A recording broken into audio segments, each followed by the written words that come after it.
Bienvenue sur le podcast de la Meni TV, le podcast de votre coéquipier préféré, le podcast qui revient sur l'actualité footballistique européenne dans son ensemble. Aujourd'hui, pour la première, je voulais parler du match qui a eu lieu hier, c'est-à-dire PSG-Lyon. Tout de suite, générique.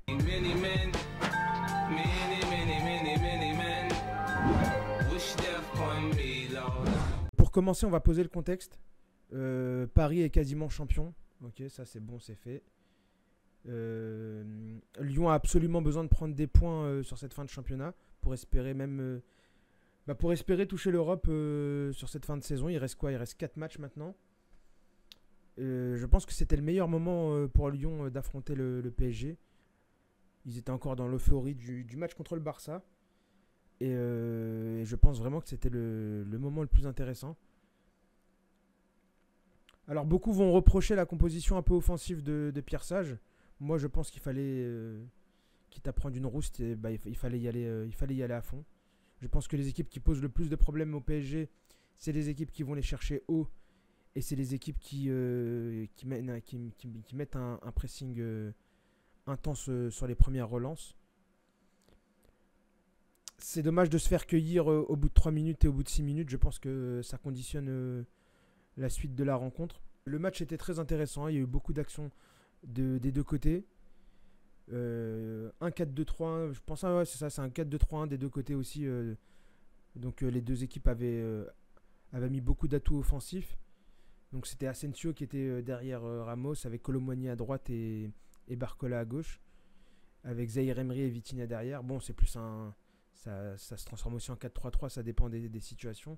C'est très modulable du côté du PSG. À souligner l'état d'esprit des Lyonnais qui, après la mi-temps, n'ont pas lâché et ont continué d'attaquer, à se procurer je pense, les meilleures actions en deuxième mi-temps. Il a fallu pas mal d'arrêts de Donnarumma. Après, je pense qu'il y a beaucoup de tirs qui sont sur le gardien parisien. Donc, c'est dommage pour Lyon de ne pas avoir un peu pris exemple sur le Barça et essayer de profiter des faiblesses de Donnarumma sur son jeu au pied et sur ses sorties. Je pense que c'est un gardien très faible sur les sorties aériennes, donc il fallait peut-être profiter de... Je pense que c'est un gardien qui a vraiment du mal, et là on le voit encore sur un match comme ça, dès qu'il est sur sa ligne et qu'il doit faire des arrêts, il est là, il est serein, c'est la force tranquille. Par contre, dès qu'il s'agit d'évaluer des distances pour intervenir, à quel moment intervenir, est-ce que je dois sortir de mes cages ou pas, il a un temps de réaction vraiment négatif. C'est vraiment le pire gardien qu'on ait eu ces dernières années, je pense. Vraiment, c'est... Je sais pas. Franchement, je pense que depuis Areola, il n'y a pas eu un gardien aussi nul. Mais comme en Ligue 1, on domine un peu, on domine trop nos matchs et que les adversaires ne jouent pas assez sur la faiblesse de Donnarumma. Et bizarrement, les seules équipes, je crois, qui ont profité de ça, c'est au début de saison, c'est Monaco. Quand Monaco nous fait un gros pressing et comme par hasard, ça fait déjouer Donnarumma. Et on prend un but sur une erreur de Donnarumma. Et là, j'ai vu que Lyon, je sais pas, c'est dommage, ils auraient pu centrer un peu plus, essayer de profiter de ça, mais ils l'ont pas fait, c'est dommage. Mais il y a eu quand même pas mal d'actions. Sinon, qu'est-ce qu'on peut dire encore? L'implication des Parisiens, peu importe les joueurs qui sont sur le terrain, je trouve ça magnifique. Ça, pour le coup, quand j'entends que c'est pas grâce à Luis Enrique, je sais pas, j'ai vraiment du mal à comprendre. Parce que là, on est vraiment sur une masterclass, parce qu'on voit clairement tous les joueurs impliqués. Ça veut dire que on n'a plus des joueurs comme Draxler ou des joueurs comme ça qui ont un peu lâché mentalement parce qu'ils savent qu'ils n'auront jamais de temps de jeu. Et je pense que ça nous a beaucoup pénalisé sur les années passées. Ça veut dire que ces joueurs-là, ils étaient tellement sur le banc qu'à un moment, ils sont plus concernés. Je pense que le seul actuellement dans l'effectif parisien, c'est Kurzawa. Mais je pense que Kurzawa, c'est vraiment un choix du coach et qu'il a vraiment pas envie de le faire jouer. Peut-être Mukiele à la rigueur. Par contre, il faudra parler aussi du placement de Beraldo. Je pense que c'est le joueur le plus faible sur le terrain du côté parisien. En difficulté sur quasiment toutes les prises de balles de Nuama. Il n'a pas su le contenir une fois. Toutes les actions sont venues de son côté. C'est simple, dès que le joueur prend la balle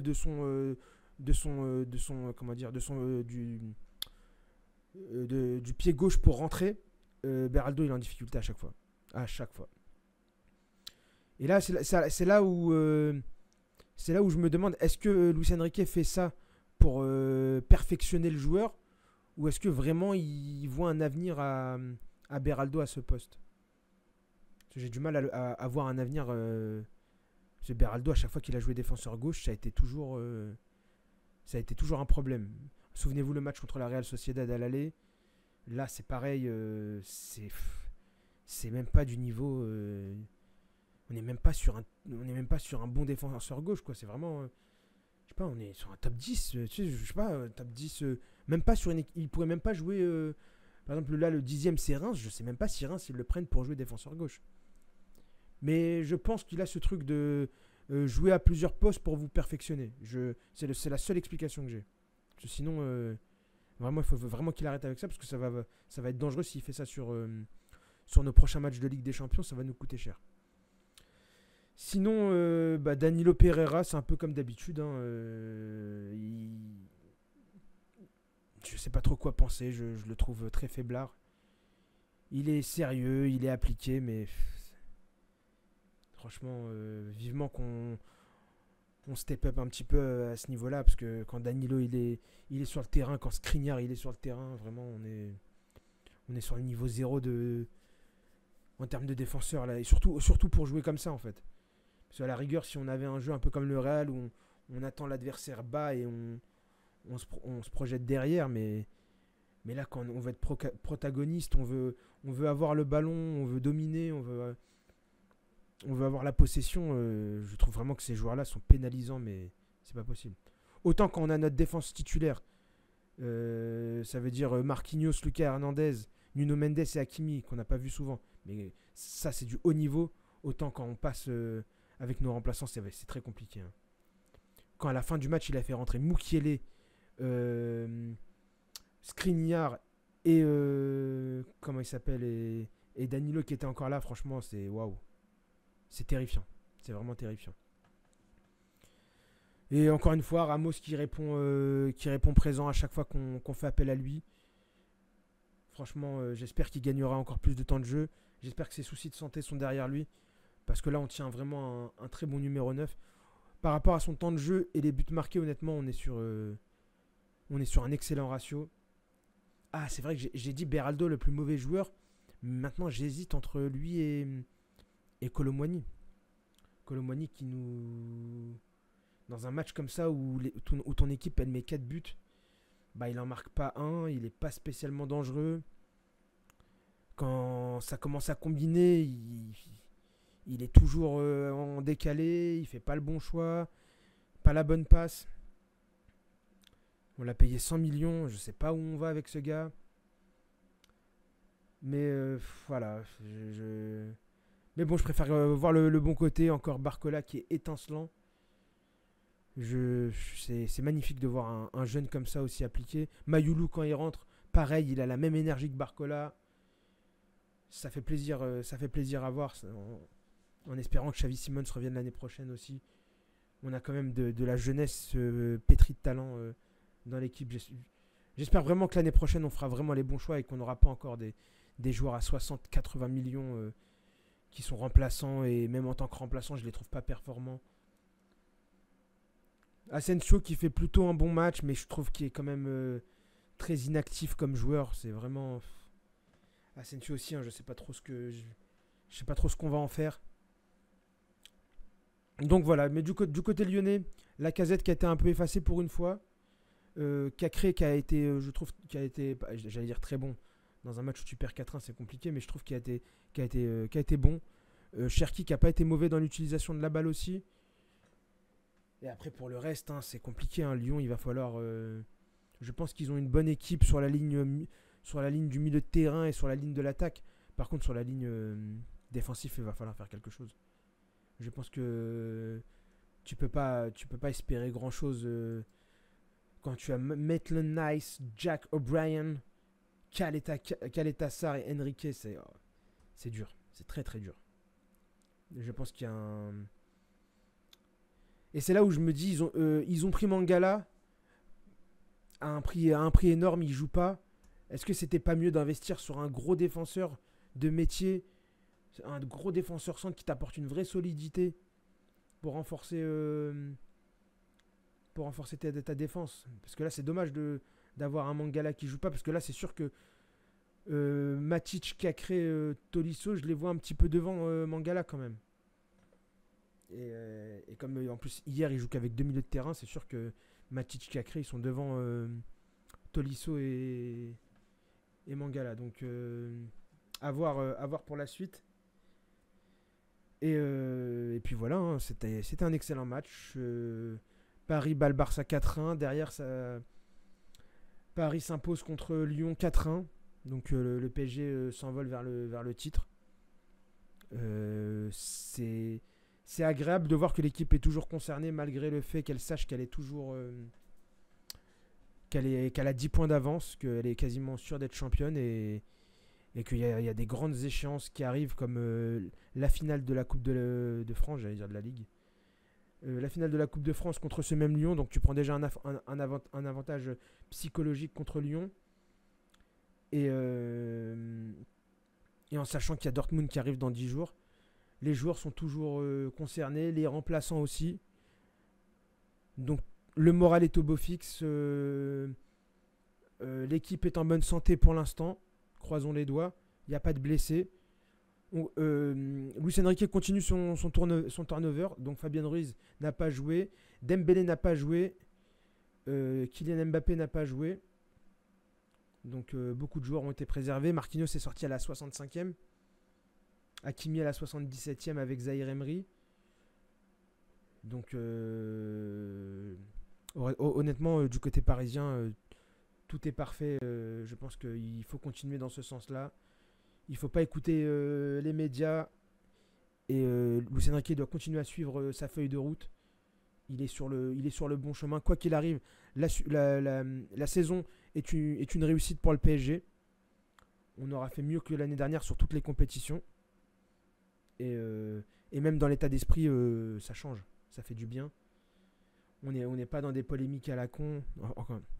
Enfin, il y a toujours la polémique Mbappé toujours qui est dans le coin. Mais je veux dire, on est quand même serein. Ça fait plaisir d'arriver à ce moment-là de la saison. On est un peu comme le Real Madrid là qui vient de battre le Barça. Quasiment champion. Donc ils vont arriver peut-être dans les mêmes conditions que Paris. Avec peut-être un peu plus de blessés. Mais ça va être une fin de saison excitante pour le PSG.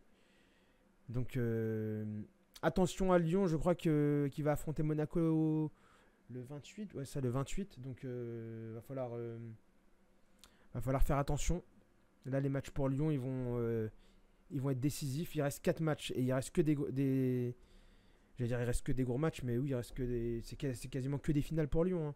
Il va y avoir Monaco, après Lyon va aller à Lille, après ils vont aller à Clermont et ils vont recevoir Strasbourg. Donc il va falloir essayer de prendre le maximum de points pour espérer être européen via le championnat, parce que c'est encore faisable. Comme je l'ai dit, ils sont à peine à 1 point de Rennes, ils sont à 5 points de Lens, donc vraiment tout est jouable. 6 points de Nice. Mais encore une fois, vraiment hier, sur la deuxième mi-temps, Lyon aurait mérité de revenir un peu. Parce qu'il y a eu vraiment des grosses occasions. Je pense à l'occasion de Cacré, je pense à l'occasion de Cherki, je pense à l'occasion aussi de Orban aussi qui passe Danilo, qui fait un genre de grand pont à Beraldo, mais qui n'appuie pas assez sa frappe. Et donc elle est repoussée par Donnarumma. Mais bon, il y a de très bonnes choses du côté de Lyon. Je pense que là, Pierre-Sage, il a pris un risque. Ça n'a pas payé. Je préfère les coachs qui prennent des risques et qui prennent 4-1 que des coachs qui n'en prennent pas et qui en prennent quand même 4. En vrai, c'était pas déconnant avec un turnover de tenter l'offensive contre le PSG. Alors, c'est pas le même PSG que les années précédentes. C'est sûr que les années précédentes, si le PSG avait fait du turnover à ce moment-là de la saison, il y avait moyen d'aller les chercher. Mais là, tous les joueurs sont concernés, tous les joueurs sont impliqués. Donc, franchement, c'est très compliqué d'aller chercher ce PSG, même avec les remplaçants.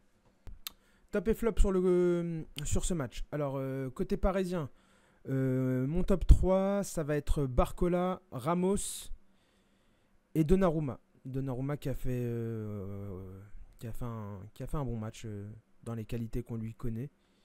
Tant qu'il n'est pas mis en difficulté sur ses faiblesses, sur sa ligne, ça reste un grand gardien. Mon flop côté parisien, ça va être Kolo Muani, Beraldo et je dirais c'est un peu dur, je dirais Danilo, mais vraiment on va dire pour compléter le top 3, mais en vrai il fait un match correct sans plus quoi. Dans un match il y a quand même beaucoup d'actions où ça part plein axe et tout, où ça couvre pas assez, où c'est Donnarumma qui est obligé de s'imposer. Donc c'est qu'il y a un moment, il y a eu des laissés-passer de la part des défenseurs. Et je pense qu'il est clairement impliqué, lui et Beraldo, dans ces cas-là. Du côté de Lyon, mon top, ça va être Nuama qui a fait un match incroyable, qui a fait vivre un enfer à Beraldo. Cherki que j'ai trouvé très juste par moment. Quand il joue comme ça, entre le talent qu'il a dans les pieds et la justesse technique qu'il est capable d'avoir, lâcher le ballon au bon moment et tout, je pense que... Et puis il a tenté, il a eu ses occasions. C'est dommage qu'il n'ait pas réussi pour Lyon, qu'il n'ait pas réussi à mettre un but. Ça aurait été mérité.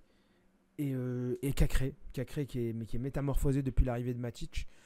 Donc je pense mon top 3, mon top 3 c'est Nuama, Cacré, Cherki dans l'ordre. Flop, alors là, flop, j'ai envie de mettre la défense complète. Parce que la défense elle a été cataclysmique. Matic qui n'a pas été au niveau cette fois-ci. Ouais, on va mettre surtout la défense. Franchement, la défense. J'espère pour Lyon que l'année prochaine, il y aura un investissement à ce niveau-là. Parce qu'il y a des vrais manquements. Il faut vraiment des défenseurs de meilleure qualité. À une époque, à Lyon, c'était quand même une institution au niveau des recrues défensifs. Moi, j'ai connu un Lyon. Bon, on va pas faire le vieux con, mais bon, il y avait vraiment des mecs où tu te disais, ah ouais, c'est solide, hein. Tu viens pas à Lyon si tu sais pas défendre. Et là, je trouve que ça fait un petit moment qu'on n'a pas eu de grands défenseurs à Lyon. Donc, bon, à part Loukeba qui est parti, mais qui est pas resté longtemps. Mais donc voilà. N'hésitez pas à me donner vos tops et flops en commentaire. N'hésitez pas à mettre un pouce bleu, partagez, donnez un maximum de force. Et n'hésitez pas à mettre des commentaires aussi, je vous répondrai à chaque fois. Donc voilà, je pense que j'ai fait le tour, c'est tout pour moi. J'espère que ce premier épisode du podcast vous a fait kiffer. On est en train de s'améliorer petit à petit, les gars. J'ai pas l'habitude de ce registre, donc je vais essayer de m'améliorer au fur et à mesure.